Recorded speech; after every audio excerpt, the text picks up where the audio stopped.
Fala pessoal, beleza? Emanuel aqui, mais um vídeo no Litera Science, sejam bem-vindos! Hoje, novamente uma resenha aí, muito especial, show de bola, hein? Depois da vinheta.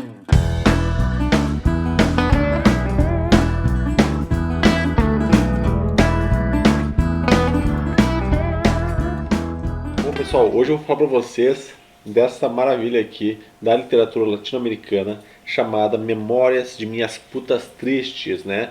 Do Gabriel Garcia Marques. Então, para quem não sabe, né, o Gabriel Garcia Marques é um escritor latino-americano da Colômbia, né, que recebeu já até o Nobel de Literatura, né, por outras obras, né, que a gente tem aqui outras dele, como por exemplo 100 Anos de Solidão, Amor nos Tempos de Corvos, entre outros, né, um cara muito conhecido. Mas eu nunca li nada deste autor. Então eu resolvi começar pela sua última obra publicada, que foi esse aqui. Então, Memórias de Minhas Putas Tristes. Ele publicou, se não me engano, em 2004, esse livro, então ele já era Nobel de Literatura nessa época, já era um escritor renomado e escreveu este livrinho aqui. O que a gente pode falar desse livro aqui? Quando a gente olha assim, né, esse título, né, a gente pode ficar imaginando que vai ser um livro que vai trazer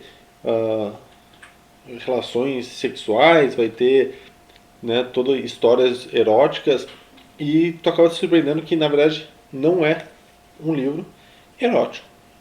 Ele é um livro que nada mais é, né, do que uma história de amor. Mas o que conta esse livro, né? Ele vai contar a história de um personagem que a gente não sabe o nome, a gente não tem o nome dele na história, de 90 anos. Ele tem 90 anos neste livro e, na verdade, no seu aniversário de 90 anos, ele acorda com um desejo, né, que ele não se dar um presente, que é transar com uma virgem.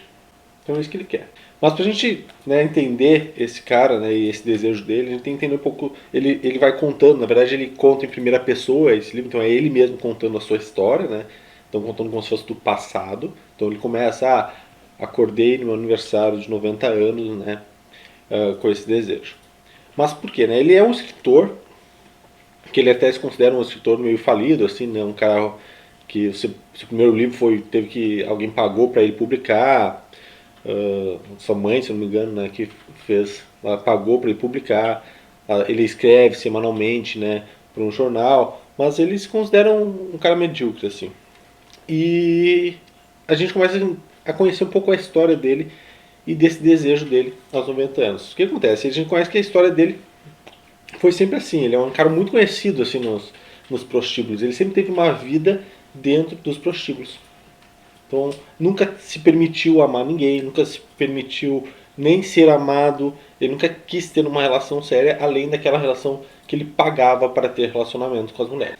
Inclusive, né, ele era famoso, assim, né, na verdade, no prostíbulo específico que ele ia, né, porque ele sempre ia lá, assim, toda a vida dele. Então, quando ele fez 90 anos, ele ligou para uma amiga dele, que inclusive é a Cafetina, e falou assim, ó, eu quero uma donzela. E por que isso, né? Ele sentiu essa vontade, né? Porque quando ele acorda, ele se dá conta, né, de que ele nunca tinha tido um relacionamento, né, com uma virgem, ele nunca tinha tido nada. Quando ele veio, ele tinha 90 anos e nunca teve nada. Assim, daí ele pensou, né, já que a sua vida toda foi com base nesse tipo de relacionamento, de que, bom, quem sabe é isso que me falta, né?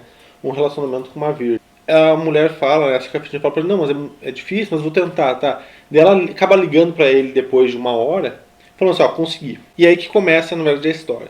Porque ela conseguiu uma menina virgem, muito pobre, que trabalha com, tipo, com botões costurando botões de camisa, assim, numa fábrica, uma família muito pobre, trabalhando, tipo, o dia inteiro, e a menina tem 14 anos.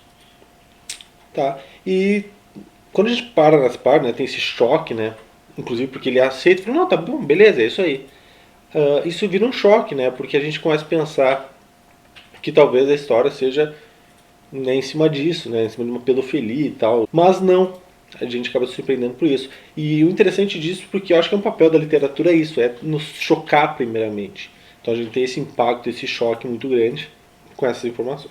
Só que a história acaba mudando exatamente quando ele chega no quarto, lá no bordel, né, que ele vai, e a menina tá lá, deitada na cama, dormindo num cansaço, assim, toda suada, assim, de passar o dia inteiro uh, trabalhando e tal.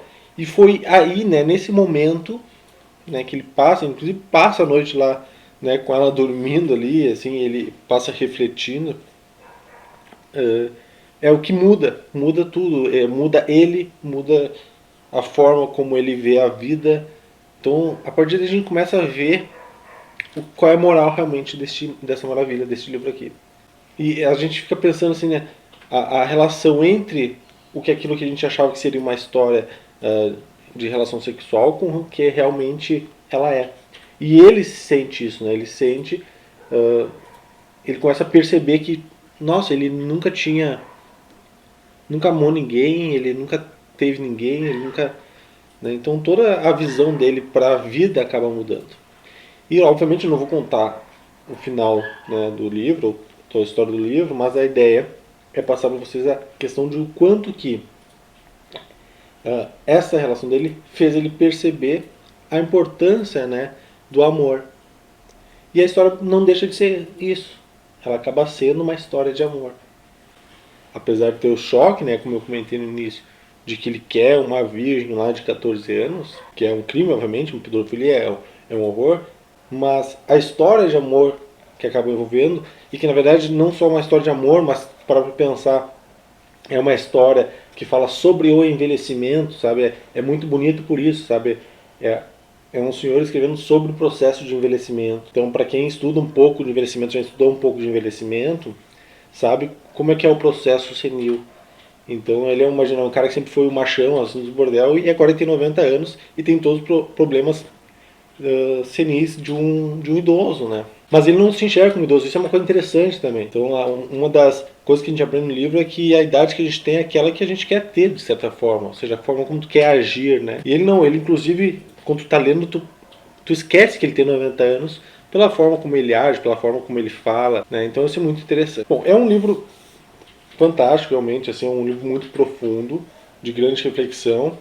É um livro fininho, é um livro que dá para ler aí numa tarde, bem tranquilo, tá? Tu pega um dia aí, tranquilo e lê. Entretanto, é um livro para ser relido, tá? É um livro para ser relido porque normalmente quando o livro é pequeno assim, a gente precisa reler ele também para pegar mais informações, né? E é porque ele é muito profundo também. Certo, pessoal? Vocês já leram esse livro aqui? Né? Já leram Memórias de Minhas Putas Tristes? Ou já leram alguma coisa do Gabo, né? Do Gabriel Garcia Marques? Deixe para mim aqui nos comentários, vamos conversar um pouco. Eu ainda estou refletindo também sobre a história e gostaria de ouvir a opinião de vocês. Certo, pessoal? Não esqueçam que o melhor livro é aquele que é lido. Certo? Tchau, tchau.